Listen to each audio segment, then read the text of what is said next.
Good evening. We are on Chapter 4, Beauty and Blackmail. We're reading Beauty and Cosmetics 1550 to 1950 by Sarah Jane Downing. The porcelain perfection of the doll-like face of the 18th century began to fall from favor as soon as the heads started to roll in revolutionary Paris. The heavy, stylized makeup of the French court, which had been the template of the fashionable face for decades, was inextricably linked to the French aristocracy. Even after wearing makeup was decreed a capital offense, many aristocrats refused to give up their maquillage, wearing it as a proud symbol of dissent, even as they were ushered to the guillotine. Oh, let me read that again. Even after wearing makeup was decreed a capital offense, many aristocrats refused to give up their maquillage, wearing it as a proud symbol of dissent, even as they were ushered to the guillotine. Oh, gasp. It was essential to escape this tragic association, and the style à la anglaise that came into vogue on both sides of the channel required a far more subtle makeup look to complement it. The simpler designs reflecting a passion for the countryside demanded that new styles in hair and makeup come to age. Towering edifices of Frenched hair were impossible outdoors, and hair became loose and frizzled with a cascade of ringlets at the back. The thick white lead makeup was replaced by a dusting of powder, pearl powder, in fact, with a blush of vegetable rouge made from red sandalwood, cochineal, Brazil wood, and saffron, mixed with talc rather than the old and heavy red lead, mercury, or sulfur dyes. Some might have overcompensated for the lack of white, however. As Susan Sebald claimed in her memoirs for 1801, she said, "To rouge highly was then all the rage, and without your cheeks the color of a peony, you were not à la mode."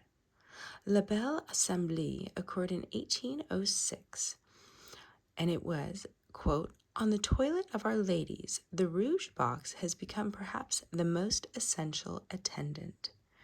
Isn't that interesting? Sports for ladies came in with blush. Rousseau's concepts of nature and new ideas of cleanliness made the idea of painting the face seem bizarre, old-fashioned, and unsanitary.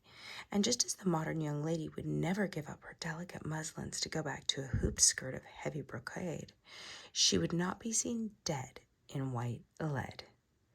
Even those who wished to keep the old styles were deprived, as most of the finest cosmetics were imported from Venice in the East and supplies were cut off by the blockades of the French wars. Hair powder, which was still used for the new styles, was dealt a fatal blow by Pitt's extraordinate powder tax in 1795, much to the annoyance of mature matrons who could no longer claim their gray hair as fashion. Oh, look at these new styles. Look at how rosy those cheeks are. The Napoleonic Wars not only cut off supply of cosmetics, but also supplies of eligible bachelors, and with almost every family affected, there was an air of mourning. Once disappointed, many hopeful brides turned their grief into, quote, going into decline, as they called it, a somewhat staged version of the effects of consumption, emulating the legions of ghostly girls who found purpose and comfort in illness. The Romantic era rouge faded away in favor of the Romantic pallor, and in 1839, in The Women of England, Mrs. Ellis declared, quote, "The number of languid, listless, and inert young ladies who now recline upon sofas is a melancholy spectacle. It is but rarely that we meet with a really healthy woman." If a lady were not fortunate enough to suffer from such a glamorous illness. She could feign the desirable, fragile, consumptive look by drinking vinegar to create a spectral pallor. More scholarly girls grew the dark circles of a tormented, passionate nature under their eyes by staying up all night reading Gothic novels and swooning over romantic poetry. Otherwise, the dark, slightly glazed look could be achieved by dropping belladonna into the eyes. A derivative of deadly nightshade, belladonna, named beautiful lady in Italian, was so named for its beautifying effects as it would dilate the pupils, making the eyes poetic, dark, limpid pools. Unfortunately, the side effects were less than pretty, as it could also cause blindness and even possibly paralysis. Jane Austen was ahead of her time when she had Darcy admire, quote, the brilliancy which exercise had given to Eliza Bennet's fresh complexion and her, quote, fine eyes after her 3-mile walk in Pride and Prejudice. In 1825, The Art of Beauty echoed her thoughts, suggesting that there was nothing better than exercise and healthy fresh air to produce a naturally blooming complexion. A natural healthy beauty was the ideal, and total abstinence from cosmetics was recommended, stating, for a fresh and handsome girl to paint herself would be wantonly spoiling the fairest gifts of nature. The author adds rather cruelly that when a venerable dowager covers her brown and shriveled skin with a thick layer of white paint, heightened with a tint of vermilion, we are sincerely thankful to her, for then we can look at her at least without disgust. Oh my. Here's an image left that is quite gruesome. An elegant establishment for young ladies. This was done in the 1820s. The concept of suffering for beauty was not new, but it took on new dimensions with the, quote, self-improvement movement approach to beauty. A girl not willing to work hard at developing beauty from within simply did not deserve it. Wow. And we carry on. You can start to see some softer hairstyles here. Okay, many of the beauty manuals that began to appear in the early years of the 19th century, such as Mirror of the Graces, revived old recipes for natural beauty treatments, prompting girls to raid their kitchen gardens to make their own using horseradish, lemon, lavender, sour milk, and sugar. The insinuation was that absolute beauty is innate, promoted by a strict routine of diet and exercise, and to paint or powder was to cheat, suggesting sternly that a girl not willing to work hard at developing beauty from within did not deserve it. With the rise in the middle classes, by the 1850s, women were thoroughly restricted and hidden away under the mountains of prissy layers they used to demonstrate their new wealth. Even the crinoline was considered impertinent because it took up too much room, and women with their slumped champagne bottle shoulders were expected to blend into the background. The only women who refused to do so were the adventurers and courtesans who shocked and secretly thrilled polite society. Lola Montez was renowned for her beauty, possessing 26 of the required, quote, 3 times 9 attractions considered essential to beauty. She had made her career on her looks, both on stage and off. Yet even she, in her 1858 book, named The Art of Beauty, or The Ladies' Toilet with Hints to Gentlemen on the Art of Fascinating. The Art of Beauty, or The Ladies' Toilet with Hints to Gentlemen on the Arts of Fascinating. This book urged women to eschew the paints and enameling their faces, as nothing so effectually writes memento mori on the cheek of beauty. Oh my. With characteristic hypocrisy, yes, considering she was an actress that was known for her maquillage, with characteristic hypocrisy, at the time when cosmetics were most condemned, the new age of manufacturing began production in earnest, aware of the profits to be made. In the previous century, cosmetics were usually supplied by doctors, albeit of the quack variety, who had continued contact with their clients and were thus able to monitor the results. Because of the negative view of cosmetics, they were generally sold via mail order, and Victorian cosmetic manufacturers had no real idea of their effects once they had left the factory. This, however, did not stop them from taking a dangerously experimental approach, making lotions with arsenic and prussic acid, as well as reintroducing the old standbys, you know it, white lead and mercury. Pearl powder also made a reappearance, in name at least. It was not the valuable ingredient of old, but rather it was subchloride of bismuth, which, as Arnold James Cooley reported in The Toilet and Cosmetic Arts in Ancient and Modern Times, printed in 1866, was said to injure the skin as it, quote, ultimately produces paralysis of its minute vessels, rendering it yellow and leather-like. Oh my. It also had another dreadful drawback. Bismuth reacts violently to sulfur, turning leaden gray or black even at sulfur present in the air, which spelt disaster if a lady sat too near a coal fire or gas lighting. Well, that would be a dead giveaway if you were trying to look au natural.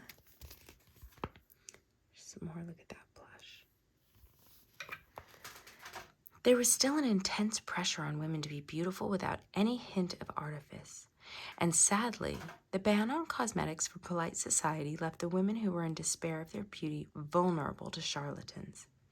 Madame Sarah Rachel Leverson was by no means the only unscrupulous beautician who sold unrealistic promises in overpriced fancy packaging, but her subsequent blackmailing of her clients made her notorious.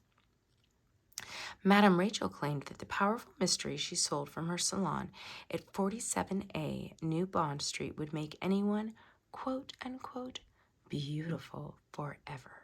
She advertised in the most illustrious journals. Let's read what she said. Okay. Beautiful women.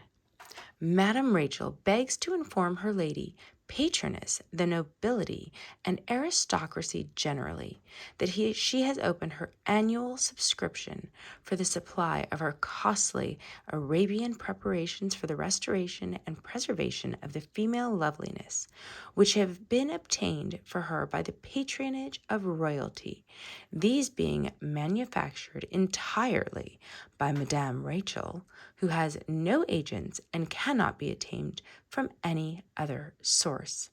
Terms, as usual, 20 guineas per annum, which includes every requisite for the most recherche toilette, and 2 attendances by Madame Rachel, viz. 1 drawing room and 1 state ball. Well, she certainly had her shtick down, didn't she? Tisk, tisk. She quickly gathered a wealthy client list of society ladies who arrived for their appointments in closed carriages and emerged heavily veiled for fear of the gossip.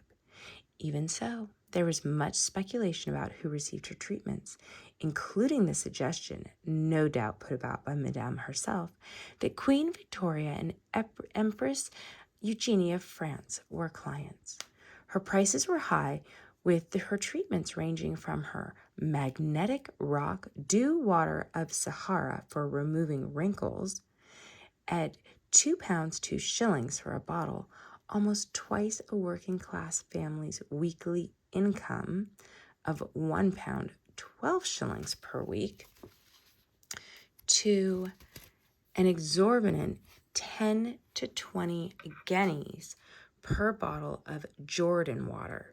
That's around 700 to 1,400 pounds today. And an astonishing 1,000 guineas, which is almost 70,000 pounds, for the Royal Arabian Toilet of Beauty, as arranged by Madame Rachel for the Sultana of Turkey, the facsimile of which is used by royal European brides. Oh, the hoopla, this woman, the gumption.